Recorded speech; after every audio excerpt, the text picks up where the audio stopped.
So the big question as one approaches 7th December is, was the attack on Pearl Harbor really an unprecedented surprise attack? As my history teacher told me in Rhodesia, beware the victor's version. So, was the attack on Pearl Harbor really an unprecedented surprise, as we continually told? The claim that no one could have anticipated torpedo attacks in the shallow waters of a harbour before 7 December 1941 is false. The British had proved that torpedoes could be effective in the attack on the Italian Navy at Taranto on the 11th of November 1940. That's more than a year before. And the Royal Navy used swordfish biplanes to deliver the torpedoes. The US Navy discussed this new threat of airborne torpedo delivery on a harbour in a June 1941 memorandum. That's 6 months before Pearl Harbor. Torpedo nets were considered as a precautionary measure to be installed in Pearl Harbor.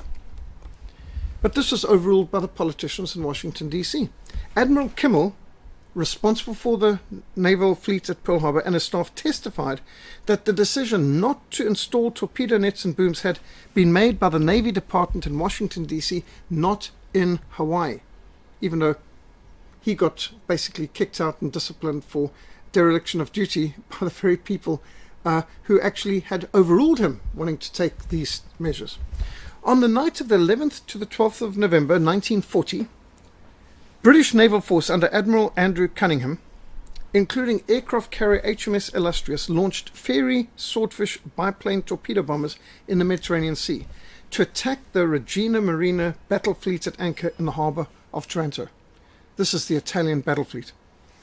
Mussolini's pride and the power of the Mediterranean, massive battleships, and this was an extraordinarily busy harbour, very much like Pearl Harbor, Taranto Bay. And despite the shallow depth of the water, in which the experts said torpedoes could not be used, proved devastatingly effective and crippled the Italian Navy, which lost half its battleships and cruisers in one night. These almost looking like First World War vintage biplanes with torpedoes, I mean very slow aircraft, but these torpedoes proved devastatingly effective.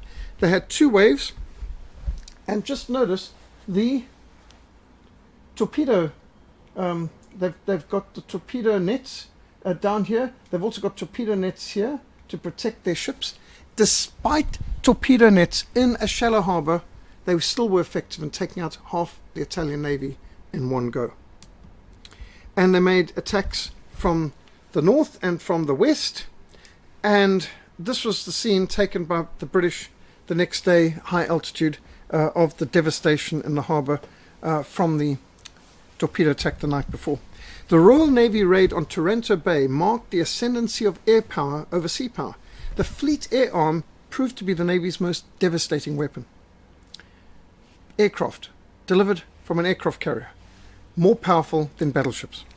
And the attack on Taranto was well known, well discussed, and the entire naval fraternity worldwide would have been discussing it. It was a major development. And yet, in the movies today, they act like it never happened. So was the Japanese raid on Pearl Harbor really unprecedented? 17 months before Pearl Harbor, the British Royal Navy attacked the French fleet at anchor on the coast of French Algeria, North Africa. The Battle of Mers el Kabir on the 3rd of July 1940 resulted in the deaths of 1,297 French servicemen, the sinking of a French battleship, the damaging of 5 other ships. The combined air and sea attack was carried out against Britain's official ally, France. The attack remains controversial and created much hostility between France and Britain, as you could imagine. Britain argued that times were desperate, invasion seemed imminent, and the British government simply could not afford to risk Germany seizing control of the French fleet, even though it was in North Africa. The prominent British motive was thus dire necessity and self-preservation. However, the French insisted that as their terms of surrender with Germany did not require them handing over their fleet, which was still in French-controlled territory, the British action, they said, was treacherous. Now, it's very instructive to compare the Royal Navy with the French Navy with the German Navy. And it's quite clear the German Navy was minuscule. And I don't know how they get Germany having one aircraft carrier. They never had one aircraft carrier, although they did lay the keel of one, the Graf Zeppelin, which was never built. And they'd never even designed a plane that could fly off or land on an aircraft carrier. So that's imagination. But anyway, what you can see, which is extremely interesting, is that France had more submarines than Germany, and Britain had more submarines than Germany, which I think most people thought that the only people who ever had submarines were Germans, and nobody else ever did, but that's actually just not true. But when you look at this, you can see if Germany could have seized the French Navy, that would have put them in a position of maybe half the strength of the Royal Navy. And yet they didn't even try to do so. The Kriegsmarine was roughly 10% the size and capacity of the Royal Navy. 10%. If you want world domination, you're going to need a few aircraft carriers and a navy big enough than the Royal Navy. The French ships that were in Alexandria, that's in Egypt, and believed that they were allies of Britain, were shocked to be blockaded, boarded and seized by the Royal Navy at the same time. Talking about July 1940. Also on the 3rd of July 1940, French ships in Plymouth and Portsmouth in England were boarded and captured. And this included the French submarine Secours, which was the largest submarine in the world at that time, 4 other submarines, the battleships Paris and Colbert, the destroyers Triumphant and Leopard. Some officers and sailors were killed in the struggles. That means French officers and sailors were killed. But these attacks were justified by the British strategy of Copenhagening the fleet. Now, Admiral Horatio Nelson, who they've got Nelson's column for in Trafalgar Square right outside South Africa House, his famous Battle of Copenhagen, 2nd of April 1801, was a clear inspiration for the Japanese attack on Pearl Harbor 1941. So the idea that this is unprecedented is nonsense if you're a student of naval history. Although Denmark was officially neutral during the Napoleonic Wars, Britain feared that a navy may be seized by the French if Denmark fell to the French, which she didn't, but all the same, maybe. So the Battle of Copenhagen was a result of multiple failures of diplomacy, and with Britain enforcing a strict blockade of France and any country trading with France, even neutral countries such as Denmark, Sweden and Prussia, they were regarded as legitimate targets in this blockade. Admiral Sir Hyde Parker and Vice Admiral Horatio Nelson led the attack on the Danish capital Copenhagen. And this is what is called Copenhagening the fleet. The British attack, during which Admiral Nelson famously placed the telescope to his blind eye, ignoring a command to withdraw because he felt he hadn't destroyed enough Danish ships yet. And this is, where it comes from turning a blind eye to something. From 1801, Admiral Nelson. But from the British perspective, this attack was spectacularly successful. 1,600 Danish sailors and soldiers were killed or wounded. Most of the Danish navy were sunk, severely damaged or captured in this surprise attack on a neutral against whom war had not been declared. Although ostensibly neutral, Denmark was again attacked by the Royal Navy on the 16th of August to the 5th of September 1807, when the Royal Navy bombarded Copenhagen and seized the Danish fleet as a precaution, in case Denmark did choose to join the French, which he never did. And they didn't just bomb the fleet, they bombed the town, which included churches. 3,000 soldiers and civilians, including 195 children in Copenhagen, died as a result of this bombardment. And there you can see ruins of Denmark. As the majority of the Danish army was at the southern border to protect against possible attack from the French, the second attack on a neutral country was a scandal at the time. It was a great scandal. Knowing that the Imperial Japanese Navy was modeled on the Royal Navy, these famous battles, strategies and tactics of Copenhagening the fleets of even neutral countries where a potential threat was perceived, including the fact that Britain had actually done it just the year before against their French allies, and most tellingly, how the British had Copenhagen the fleet of the Italians at Taranto Bay a year before using aircraft carrier and torpedoes. This all should have been taken into consideration, you would have thought. Because, you just have to look at the Royal Navy and the Japanese Navy, and you can immediately see their rank structure, especially the naval rank structure, traditions. This is not a British detachment. This is the Japanese Imperial Navy. And you can see totally modeled on the Royal Navy. Old friends and new enemies, the Royal Navy and the Imperial Japanese Navy. Because, in fact, the Japanese Navy was the best friend and ally of the British. and was totally modeled on him. So modern American films like Toya, Toya, Toya and Pearl Harbor tend to ignore these historic precedents, and they pretend that the attack on Pearl Harbor was both unprecedented and unexpected. And the first surprise attack by aircraft on ships in history. How many times have we heard that one? Generations have been deceived into thinking that Pearl Harbor was a treacherous, unexpected, unprecedented attack, a day that will live in infamy, to quote FDR. But the media is not a reflection on reality. 1 Corinthians 10, 6-11 says, "Now these things became our examples, to the intent that we should not lust after evil things, as they also lusted. Now all these things happened to them as examples, and they were written for admonition." Admiral James Richardson was fired by President Franklin Delano Roosevelt for complaining about the President's order to station the Pacific Fleet in Pearl Harbor. Remember, the Pacific Fleet's headquarters was San Diego, which is on the American mainland in California. They'd only been moved there 6 months before to Pearl Harbor as a threat and maybe a carrot, or tempt the Japanese to attack them. Admiral Richardson blamed the President for the initial defeats in the Pacific as real, direct, and personal.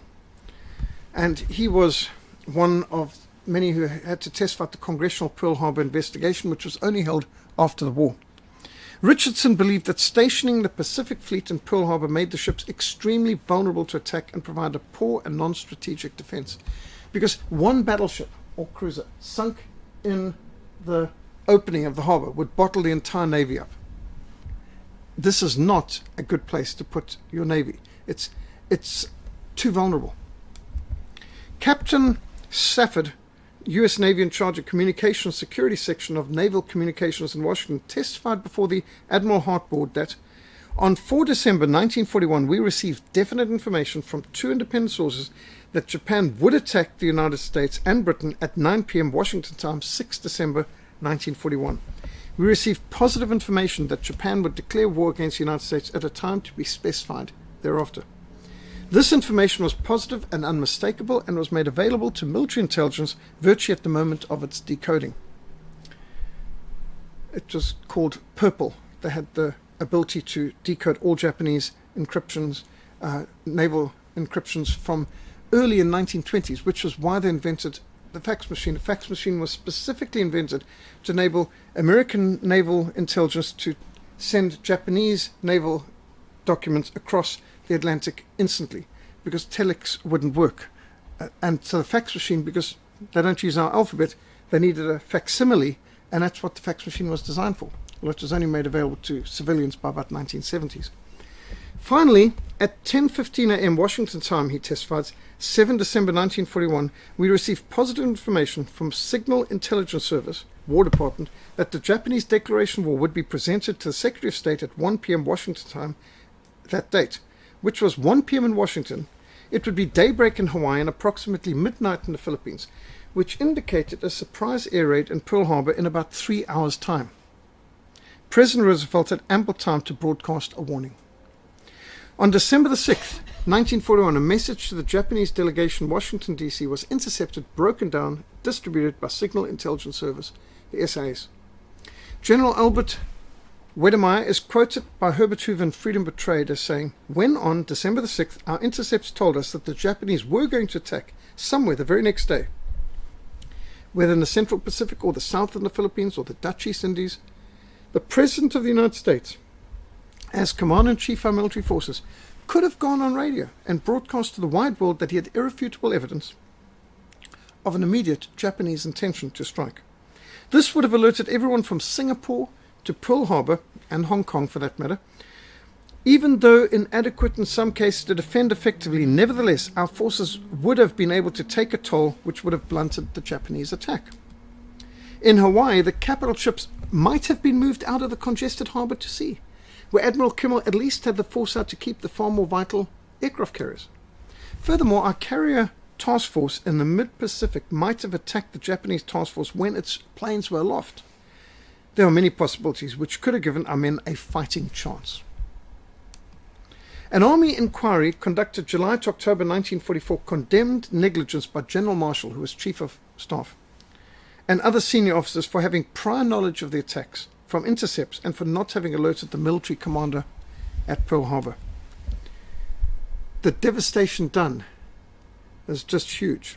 Congress was not satisfied with the military investigations, and so from November 1945 to May 1946, the Congressional Pearl Harbor investigation, a minority report by Senate members of the committee, condemned the endeavor to throw as soft a light as possible on Washington.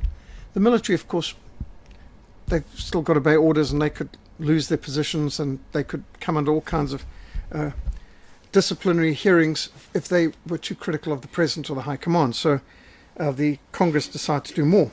The Roberts Commission report was so hasty, inconclusive, and incomplete. Some witnesses were examined under oath, others were not.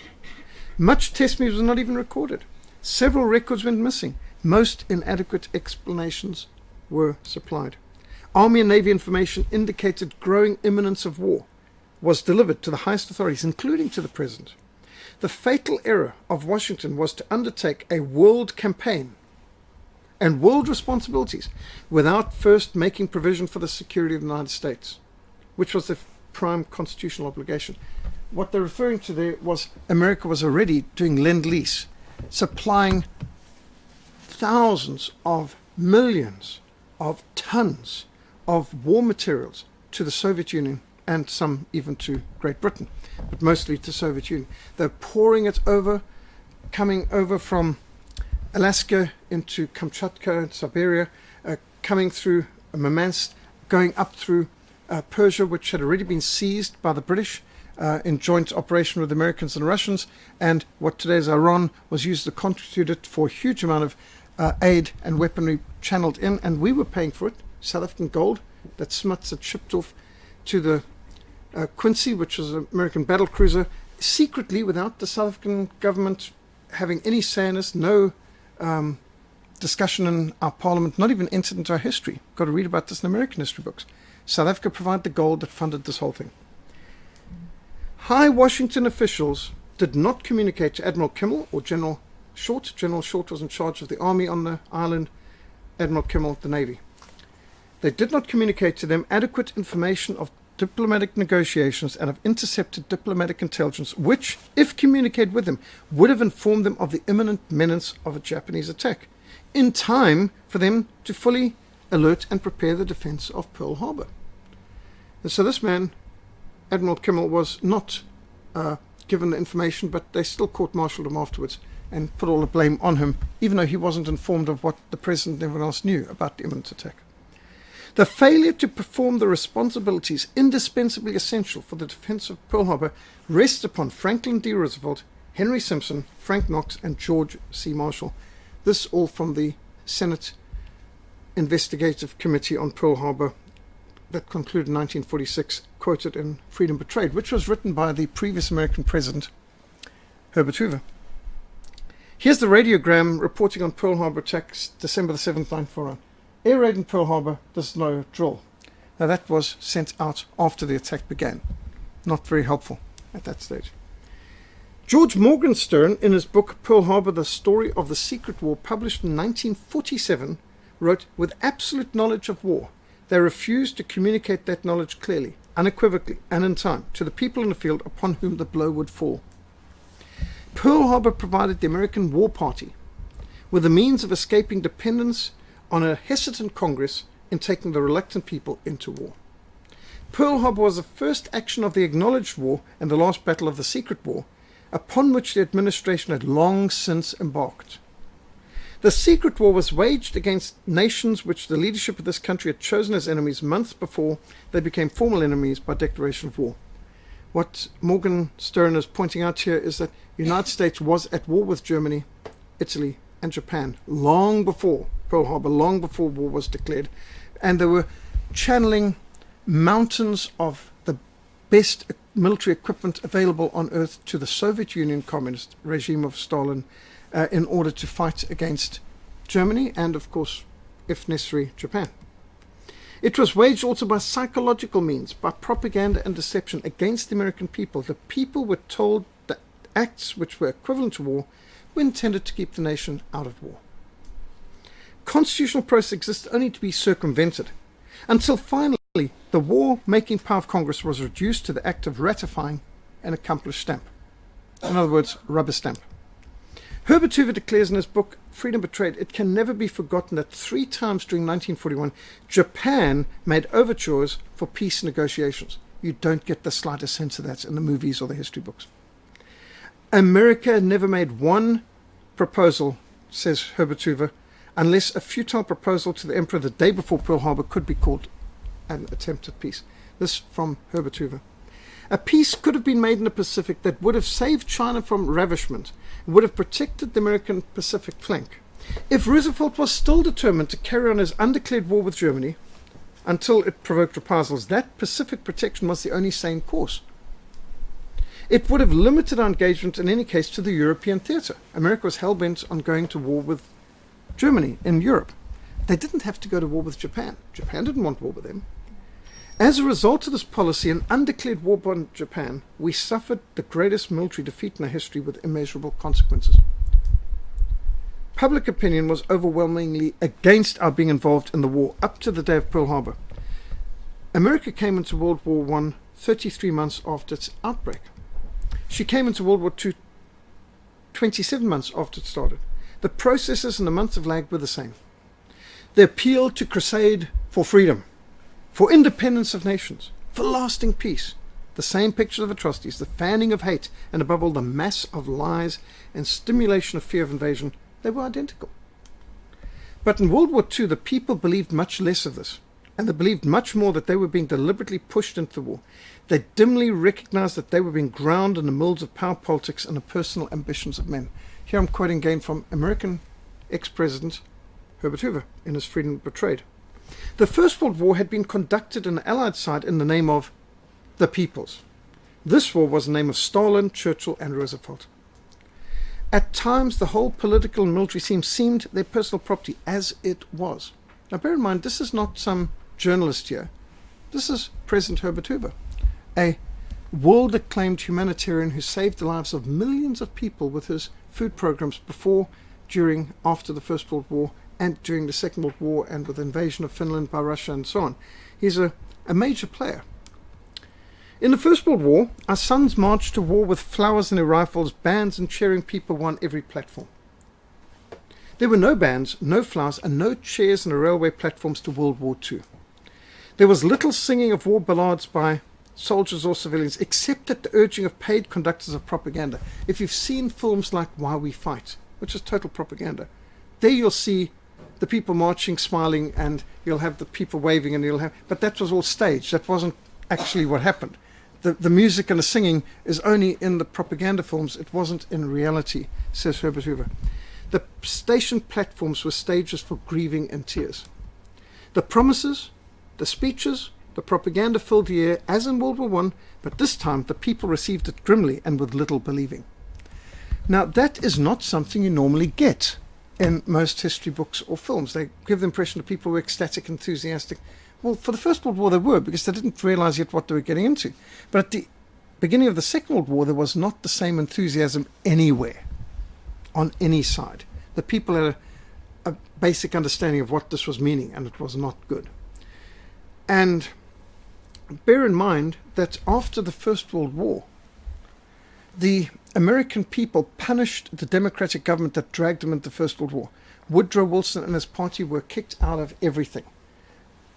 Both Houses of Parliament and the White House, everything went Republican. And 1920, in came the most anti-war party ever, and they wrote into American law the strictest legislation to prevent ever sending weapons to any belligerents in any war, having any side, sending American troops overseas. And this was called isolationist. But as I said, well, not isolating ourselves from trade or from communications with people, but isolating ourselves from the wars of the rest of the world. And so what Franklin Delano Roosevelt and his crew around him were doing was totally illegal by the laws of America. It was jail time treason that they were getting America into war and aiding warring sides, all in the name of keeping us out of war. And the lies, lies, and more lies. Of course, we could also give some attention to what Smuts was doing in South Africa too, which is what our guest speaker next week can speak to, Stephen Mitford Goodson. And here you can see, for example, the instructions to all people of Japanese ancestry. Even if you're American born, even if you're an American citizen, if you're of Japanese ancestry, they round them up into concentration camps. And of course, this was done in Britain for people of German ancestry in both the First and Second World War. It was done in Cape Town, even. And even look at the kind of newspaper headlines: oust of all Japs in California. And lots of, all kinds of, as Pat Buchanan says, when he was a child, they were completely raised on, kill the yellow belly bastards and kill all the Japs and all these horrible Japs. And, they had, these Jap monkeys. And he said there was nothing about fighting for freedom in our comic books or the films we saw. He said everything was all about, it was a racial war. It's a war of genocide. It was, let's burn them all, incinerate them all and nuke them all. And he said that's what he was brought up with. He said this business that we were fighting for freedom and justice and all the rest of it, you heard about that later, but he said that wasn't what was motivating the people during the war. It was all harsh propaganda. And that's what Herbert Hoover is exposing in his book Freedom Betrayed. He indicts Roosevelt for instigating the war in the Pacific. His economic sanctions against Japan and the shunning of Japanese peace overtures sparked the Pearl Harbor attack and ultimately the US atomic bombing of Hiroshima and Nagasaki, which Herbert Hoover describes as the act of unparalleled brutality in all of American history.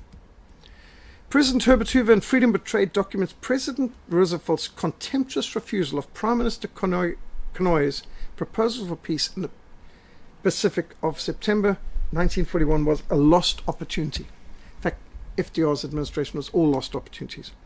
The acceptance of these proposals was prayerfully urged by both the American and the British ambassadors who were in Japan that this is a good proposal, let's take it. The terms Konoye proposed would have accomplished every American purpose except possibly the return of Manchuria, and even this was thrown open to discussion. So what did they go for war for? It's the same as the Deputy Führer Hesse's proposal in 1941. It would have also avoided a whole lot of war. It could have provided everything that the Allies fought for till 1945 without the bloodshed. Everything. And defeats the Soviet Union thrown in, win-win.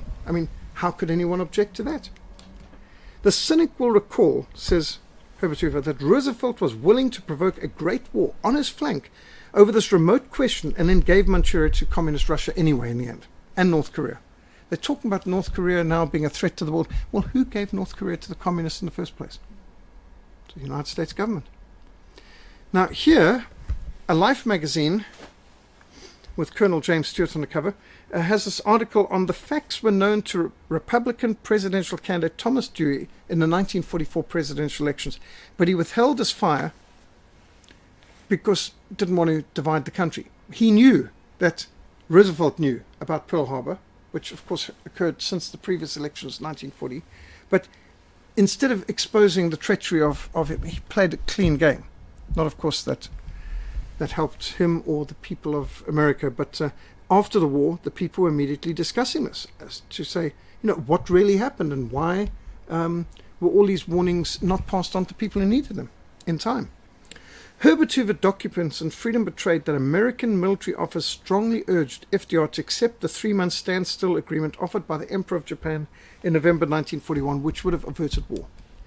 Japan was alarmed at the threat of the Soviet Union, and a 90 days delay could have kept the war in the Pacific. Remember, Japan was engaged in fighting the communists in China. Japan was keeping the communists from seizing the largest nation on earth.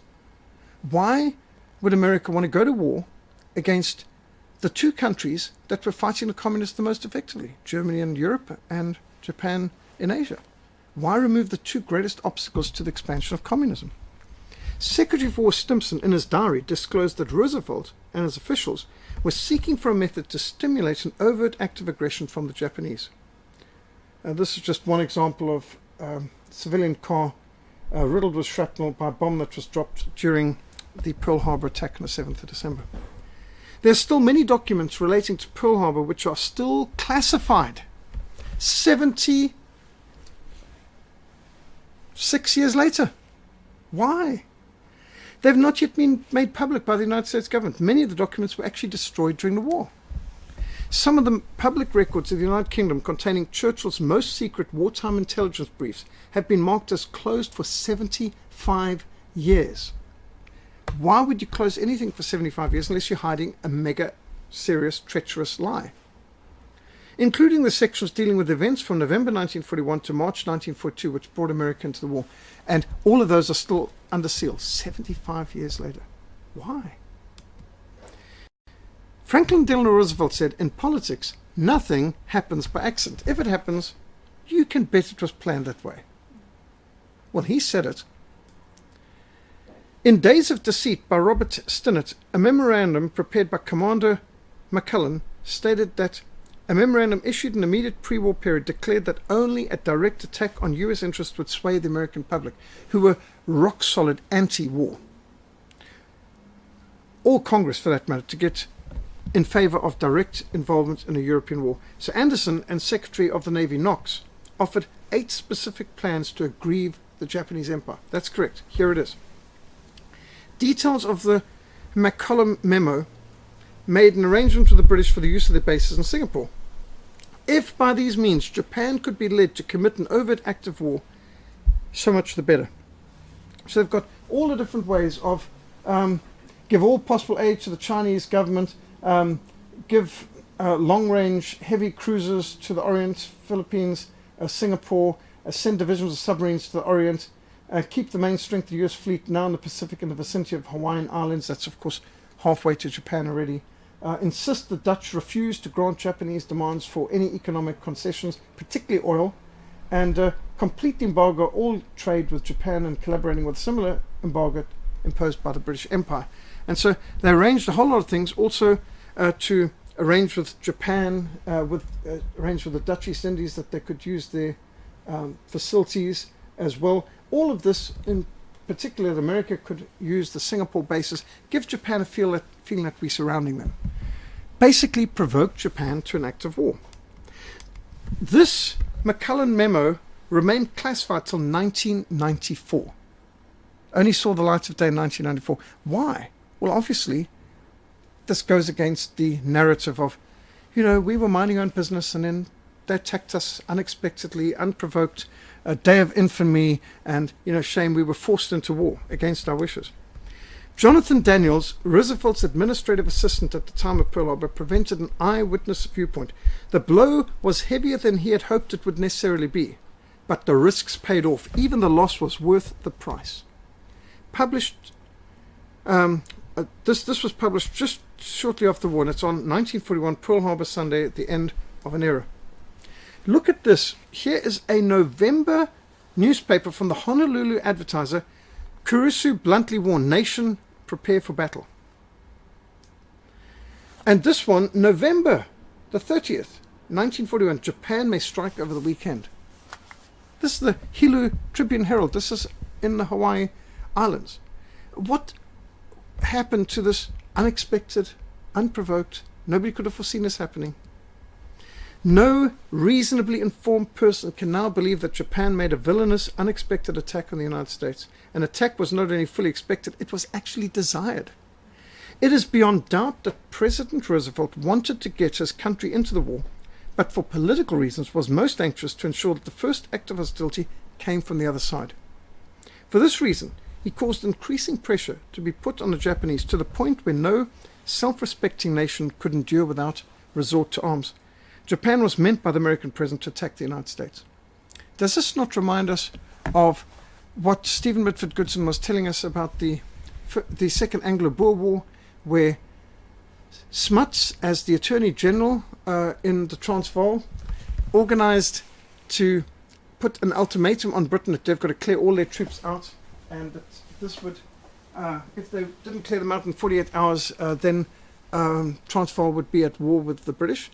And this was what the British wanted. They wanted to make it look like, well, we were attacked. We had no choice. And so it's just a standard attack. The aggressor provokes. So that at the end they can make out like, well, they struck the first blow. Mr. Oliver Littleton, the British Minister of Production, said in 1944, Japan was provoked into attacking America's Pearl Harbor. It is a travesty of history to say that America was forced into the war. Now, he was at that time countering the American propaganda. Oh, well, we were forced into war. He said, nobody forced into war. You wanted to get to war. You completely orchestrated this. The British historian Captain Russell Grenfell in Main Fleet to Singapore, as quoted by President Herbert Hoover in Freedom Betrayed. William Henry Chamberlain, America's Second Crusade, published in 1950, said, it is scarcely possible, in the light of this and many known facts, to avoid the conclusion that the Roosevelt administration sought the war, which was begun at Pearl Harbor. The steps which made armed conflict inevitable would take months before the armed conflict broke out. So, Freedom Betrayed, Herbert Hoover's secret war history of the Second World War and its aftermath, documents reams more than just what I've quoted. Then Secretary of State Hull issued his foolish ultimatum and we were defeated at Pearl Harbor. By Roosevelt insisting that Chinese Premier Chiang Kai-shek include Mao Zedong's communists in their coalition government, and Roosevelt's secret agreement at Yalta to betray Mongolia and Manchuria to the Soviets and North Korea, I might add, future generations were betrayed. That's why his book's called Freedom Betrayed. All of China was sacrificed to the communists in the years of President Truman at the insistence of his left-wing advisors and General Marshall. Marshall, Chief of Staff of the US military, was very pro-communist. The Second World War ended with 450 million Asiatic peoples betrayed under communist dictatorship in Red China and North Korea. Herbert Hoover in Freedom Betrayed declared, I had warned the American people time and again against becoming involved. I stated repeatedly its only end would be to promote communism over the earth, that we would impoverish the United States and the whole world. The situation of the world today is my vindication. Indeed, it still is. Roosevelt ignored the whole communist infiltration into his administration. Much of this was to be exposed before his death. But of more importance, he ignored the whole international purpose of communism and its morals in international relations. Its purposes and its methods had been blatantly stated to the world ever since 1917. And its statements and books were widely distributed in the United States. Roosevelt was not a communist. His leanings towards Stalin and his blindness to communist activities arose partly from his own left-leaning and partly from the usefulness of the communists in support of his administration politically throughout his 13 years in office. I think President Herbert Hoover is being too kind. By their fruits you shall know them. Yes, he will. And of course, he doesn't bring up here that Franklin Delano Roosevelt's wife, Eleanor Roosevelt, was a serious card-carrying communist by her own description. His leanings towards Stalin and the communists began with the recognition of the Soviet Union immediately upon taking office in 1933. Franklin Delano Roosevelt becomes president in 1933, and he immediately recognized the Soviet Union. During 15 years prior to the recognition, Democrats and Republican administrations alike had barred any relations with a country which had turned huge numbers of mankind to slavery and was constantly conspiring against the welfare of other peoples. And they'd murdered the Tsar and his whole family. They'd butchered how many millions of people? How could you recognize a bunch of gangsters with a flag? By recognition of the Soviet Union, Roosevelt gave the Soviet Union certain respectability in the family of nations, but also of importance. By that act, he opened the door to communist penetration and communist conspiracies in the United States. And that's been well documented. The United States was riddled with communists thereafter.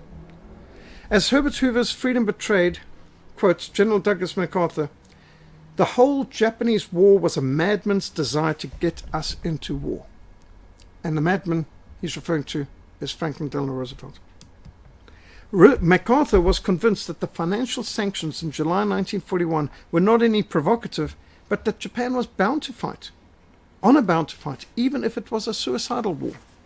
Unless those sanctions could be removed, as the sanctions carried every penalty of war except killing and destruction, no nation of dignity could take economic warfare like that for long. General MacArthur said Roosevelt could have made peace with Konyai in September 1941. He could have obtained all of the American objectives in the Pacific and the freedom of China, and probably of Manchuria too. Konyai was authorized by the emperor to agree to a complete withdrawal from China if America so insisted. But FDR evidenced callous indifference to the American army beleaguered in the Philippines. I believe it was the desire of President Roosevelt and Prime Minister Churchill that we get into the war, as they felt the Allies could not win without us. Which Allies? Soviet Union. And all our efforts to cause the Germans to declare war on us had failed. They'd provoked and provoked. They'd been supplying weapons to Germany's enemies. They'd been sending warships with the command to fire on any German submarines if they saw them, without provocation. So, I mean, these were acts of war. MacArthur was bitter about Roosevelt's starvation of supplies to him at a time when the whole fate of the South Pacific and the Allies in Asia was at stake. Now, what General MacArthur is talking about is when Pearl Harbor was attacked, you would have thought America being attacked in the Pacific, even if you just accepted the propaganda, well, that's where the war is. But no, only 10% of America's manpower and weaponry went to the Pacific. 90% went to the European theater. Why? Well, Uncle Joe Stalin was facing Operation Barbarossa and he's about to fall. I mean, what's more important than the American army in the Philippines? The Red Army in front of Moscow. That's what's more important. And so the American army in the Philippines was abandoned and not resupplied, and they were starved of supplies and gave up when they ran out of ammunition. Completely occupied by the Japanese. Remember, Philippines was part of the American Empire. America had taken the Philippines in the American-Spanish War of 1898. And here's American forces just completely left without supplies. How could they have carried on fighting when and very, very few of these people survived? They died during the war. Franklin Delano Roosevelt showed his vindictiveness in many ways, said General MacArthur. MacArthur also told Roosevelt that peace could be made with the Japanese any time after the Philippines were taken. With their supporting legs cut off, they were beaten, totally blockaded. America could have had peace with Japan from the January 1945, says General MacArthur, who was the senior American military leader in that theater. He said Roosevelt, however, was determined that he should not command in the final movement on Japan. And so General MacArthur wasn't even informed about the nuclear bombing on Hiroshima and Nagasaki. I mean, he was America's commander-in-chief of the Pacific Theater, and he wasn't even informed of what they were doing. General MacArthur declared we would have avoided all of the losses of the atomic bomb and the entry of Russia into Manchuria and North Korea, we should have added, had the Japanese peace overtures been accepted in early 1945. They were going through Switzerland, trying to have peace offers accepted, and they could have had peace accepted. The war could have ended a lot earlier on both theaters if it hadn't been an insistence on unconditional surrender. MacArthur told President Herbert Hoover in 1946 Truman's policies were enabling Russia to make a puppet state out of Manchuria and betraying all of China and Mongolia to communism. Betraying Asia to communism, basically. In September 1944, John Flynn, a member of the America First Committee, published The Truth About Pearl Harbor. It's 1944. The war was still on. Rear Admiral Frank Beatty, who at the time of Pearl Harbor attack was an aide to the Secretary of the Navy, John Knox, testified, prior to the 7th of December, it was evident even to me we were pushing Japan into a corner. The conditions we imposed upon Japan were so severe. No oil, no rubber, no steel, and so on. We knew the nation could not accept them. We were forcing her so severely that we could have known she would react towards the United States. All of her preparations in a military way, and we knew the overall import pointed that way. America was reading all the naval traffic from 1923. They'd broken the code. It was called Operation Purple. Jonathan Daniels, Roosevelt's administration assistant at the time Pearl Harbor, said the blow was heavier than he had hoped it would be, but the risks paid off. Even the loss was worth the price. Imagine that. And if you were some of those 2,600 American sailors killed in that day, would you think that? That is why General George Patton said politicians are the lowest form of life on earth. Liberal Democrats are the lowest form of politicians. However, Herbert Hoover concludes his book, Freedom Betrayed, with this very positive picture of Christian resistance. Despite these physical losses and these moral political disasters and these international follies, despite the drift to collectivism, despite degeneration government, despite the demagogic intellectuals, despite the corruption in our government and the moral corruptions of our people, we still hold to Christianity. We still have the old ingenuity in our scientific and industrial progress. We have 35 million children marching through our schools. Well, I don't think he would think that's a positive if he saw what our schools look like today. And 2.5 million are institutes of higher learning. The promise of a greater America abides in millions of cottages throughout the land where men and women are still resolute in freedom. In their hearts, the spirit of America still lives. The boys and girls from these homes will someday throw off these disasters and frustrations and will recreate their America again. In order to anticipate problems and threats in the future, we need to study the past. Those who cannot remember the past are condemned to repeat it. If people can't remember Copenhagen the fleet, if they can't remember Battle of Taranto Bay, if they can't remember Mers el Taber and the attack on the French naval fleet, then yes, Pearl Harbor can happen. If you don't learn how governments cajole and lie and steal and cheat and deceive to push the people into war, you might believe the propaganda. If we do not know our own history, we will simply have to endure all the same mistakes, sacrifices and absurdities all over again, said Alexander Solzhenitsyn, the greatest Russian author of the 20th century. That is why 1 Corinthians 10 verse 6 to 11 says, all these things became our examples to the intent that we should not lust after evil things, as they also lusted. Now all these things happened to them as examples, and they're written for admonition. All of history gives us examples. Good examples and bad examples. What to do, what not to do, what works, what doesn't work. That's why it's so important to know the truth. Jesus said, you shall know the truth, and the truth will set you free. All lies enslave. There's no such thing as a harmless lie. He who justifies the wicked and he who condemns the just, both of them alike on abomination to the Lord. To justify the wicked, people like Franklin Delano Roosevelt, or Jan Smuts, or Winston Churchill, who were allied with Joseph Stalin and Mao Zedong. And these are wicked people. It's an abomination to God to justify the wicked. It is an abomination for kings to commit wickedness, for a throne is established by righteousness. That Franklin Delano Roosevelt is considered like some kind of hero, and he's deified in many movies from Hollywood. He's a wicked character. Should you help the wicked and love those who hate the Lord, therefore the wrath of the Lord is upon you. 2 Chronicles 19 verse 2 should have been upon people's minds when we were doing Lend-Lease. What were we sending billions of pounds of weaponry to the Soviet Union, the worst antichrist government in the history of mankind, and helping them to survive Operation Barbarossa, which could have freed us from communism for the second half of the 20th century. That's why Amos 5:15 says, hate evil, love good, establish justice in the gate. Truth does not fear investigation. And so free people should demand, why are our governments, our elected representatives, hiding in sealed vaults huge amounts of information? Why are the Hess files and the Martin Luther King files still sealed? Why are the files to do with Pearl Harbor still sealed? And yet there are a lot of people who just don't want to investigate. But the truth does not change because you don't want to hear. Truth is truth even if no one believes it, and a lie is a lie even if everyone believes it. It's not a matter of let's take a vote. It doesn't matter what the percentage of people think. It's what is the truth. The further society drifts on the truth, the more it'll hate those who speak the truth. While they promise them liberty, they themselves are slaves of corruption. That's true for the communists, but I'm afraid it's true for most Western governments too right now. So these are just some of the sources of this presentation. This is just one event in a world war filled with events like this, with so much dishonesty.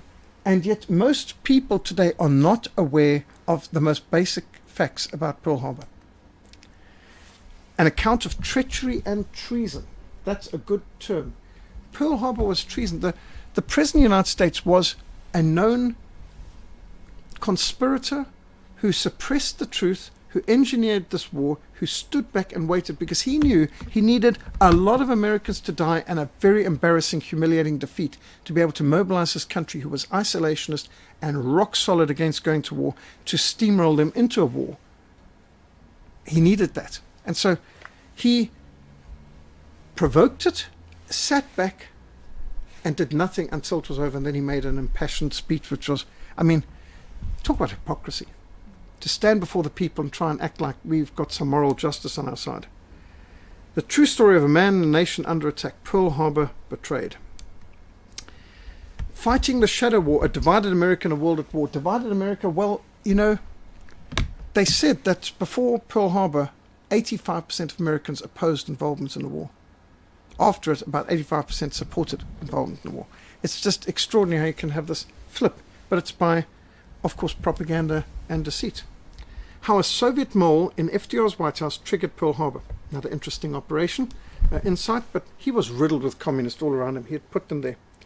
And then you've got a whole lot, the truth about Pearl Harbor, and of course, something else that we can look at on the whole plot to assassinate George Patton. That's now on the European side, on the other theatre, to see how if America can betray their own navy and assassinate their own war hero, I mean, you can just see. But that's why the Patton Papers were so suppressed.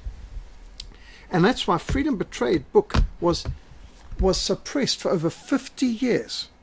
And I'm highly suspicious at the death of Herbert Hoover, as he was about to publish the book in 1968, he suddenly dies. His hotel room in Washington, I think. And next thing you know, the book is sealed for 50 years before it gets published. If it had come out in 1968, it would have destroyed the Democratic Party. And recent history would be unrecognizably better. Of course, Patrick Buchanan's written a lot from the perspective of Churchill, Hitler, and the unnecessary war, how Britain lost its empire and the West lost the world. The Hess Papers as well, the real turning point of the Second World War. Why are his papers still sealed, and why was he never allowed, the highest ranking survivor of the Second World War from Third Reich, never allowed to be interviewed by any historian, journalist?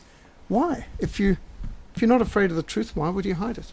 And why was he assassinated at the end anyway? Truth sounds like hate to those who hate the truth. The Agenda 2 Masters of Deceit DVD really documents a lot of what's going on in our universities and schools, but we need to get behind these different incidents. So that's why we've been producing presentations at the Reformation Society on facts you never knew about World War II and the bombing of cities. As Robert E. Lee says, any army who wars against defenseless civilians, no matter what its excuse, is no army but barbarians unworthy of the name of Christian. And I agree with the statement with every word except barbarians, because the barbarians were not that bad. The word barbarian was a Latin insult to anyone who didn't speak Greek. So anybody, our ancestors actually, who weren't Greek or Romans were considered barbarians. A barbarian wasn't necessarily a bad person. The Romans were enslaving and massacring the barbarians. And we'll be looking at a later time at the Battle of Teutoburger Wald, when 9 AD, the German tribes wiped out 3 Roman legions and spared Central Europe from coming under Roman rule, which was seen before the First World War by all people in America and Britain as one of the great times where our heritage and our law was preserved from the barbarism of Rome. And extraordinary how today the word barbarian is now a word of insult, whereas our ancestors were the barbarians. We weren't the Romans and the Greeks. And they were fighting against an enslaving empire that actually participated in the crucifixion of Christ. So and they persecuted Christians. Why are we slandering the barbarians? But anyway, we love General Robert E. Lee. He's a good man. His message here is a good message. It just is, I think, to call the barbarians something bad is wrong. His point is, if the American army, like the Feds, waged war against civilians, like they did in Missouri and the march through Georgia and the shelling of Atlanta, they're no army at all. An army that fights against civilians is a bunch of terrorists. They're not soldiers. They're certainly not worthy of the name Christian.